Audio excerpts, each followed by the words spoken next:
Nagbabalik ang SMNI Presidential Debate 2022. The first question will come from UP Professor Dr. Clarita Carlos. Hi, good evening everyone. Thank you so much for the 4 presidential candidates who had both the political commitment and the political courage to be part of this conversation. My area of research and expertise is on foreign policy and defense and security, so my first question will be within the rubric of these issue areas. All right. If the Quad were to become a collective security alliance, you, as our country's chief architect of our foreign policy, are you going to make the Philippines as a member of the Quad? Why and why not? Senator Marcos? Yes, I think any of these agreements we should, of course, encourage, as long as it is very clear to us what is the advantage to the Philippines.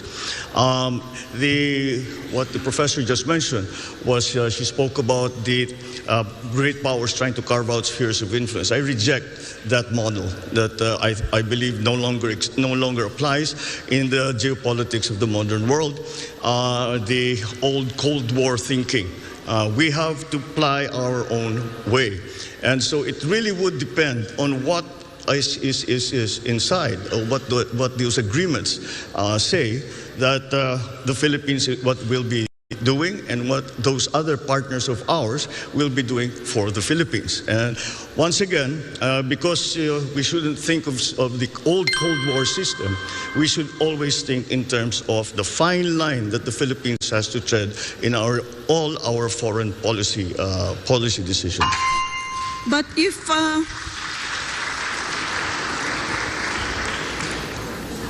Mr. Marcos, if you reject the concept of spheres of influence, does that mean you're going to scuttle the Mutual Defense Treaty when you become President of the Republic?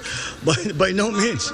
Linked to the United States of America as a defense ally. No, by no means. The relationship with the United States, our special relationship with the United States, is not something that we can treat, be cavalier about. It is a very important one. And it has stood us in good stead for over 100 years.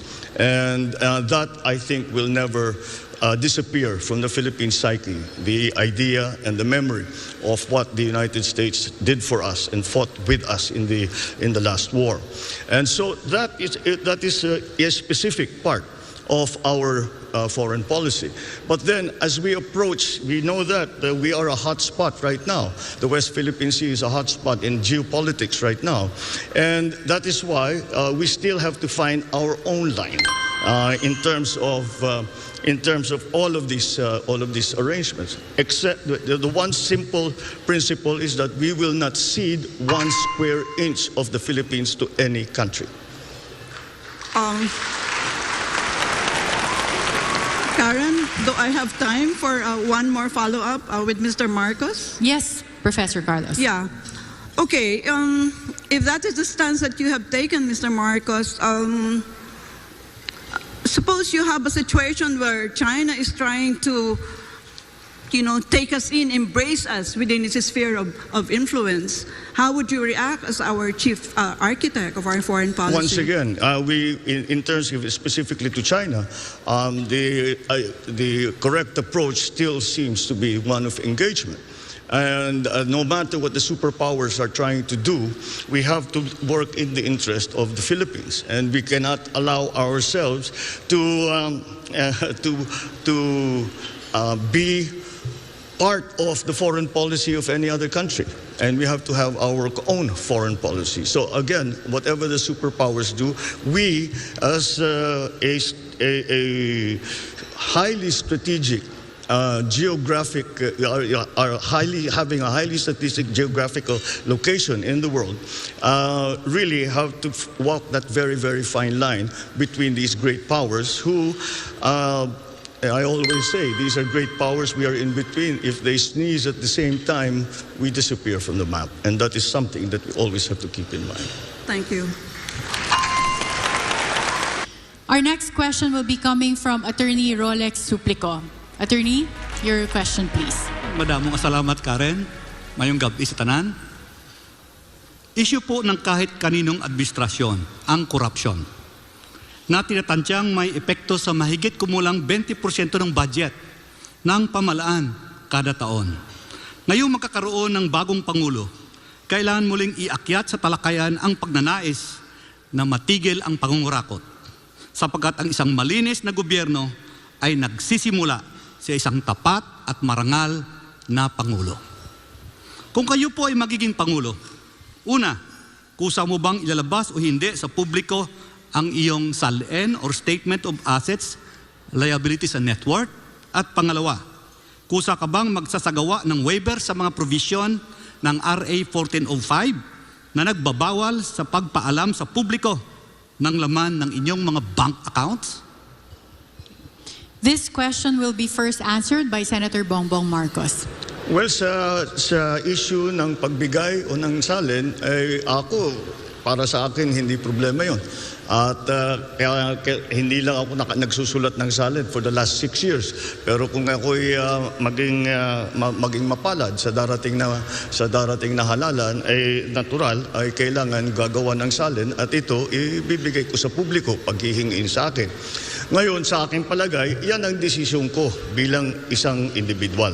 Sa aking palagay ay hindi na kailangan palitan ng batas at nasa sa bawat opisyal na yan kung sila ba ay handa na ilabas ang kanilang salin.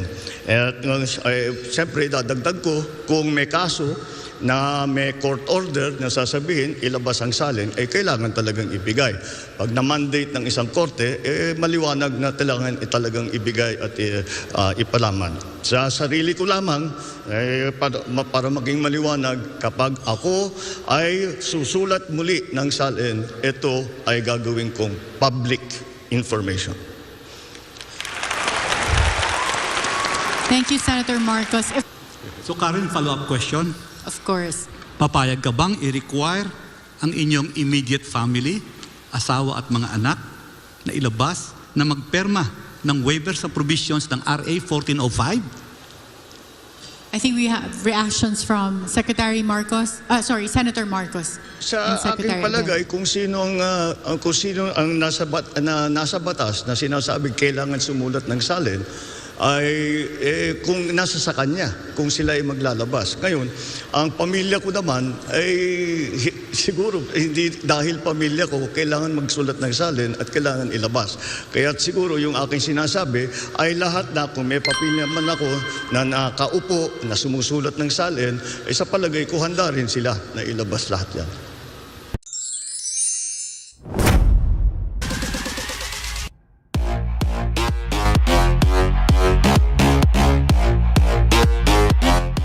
Kuya JR TV.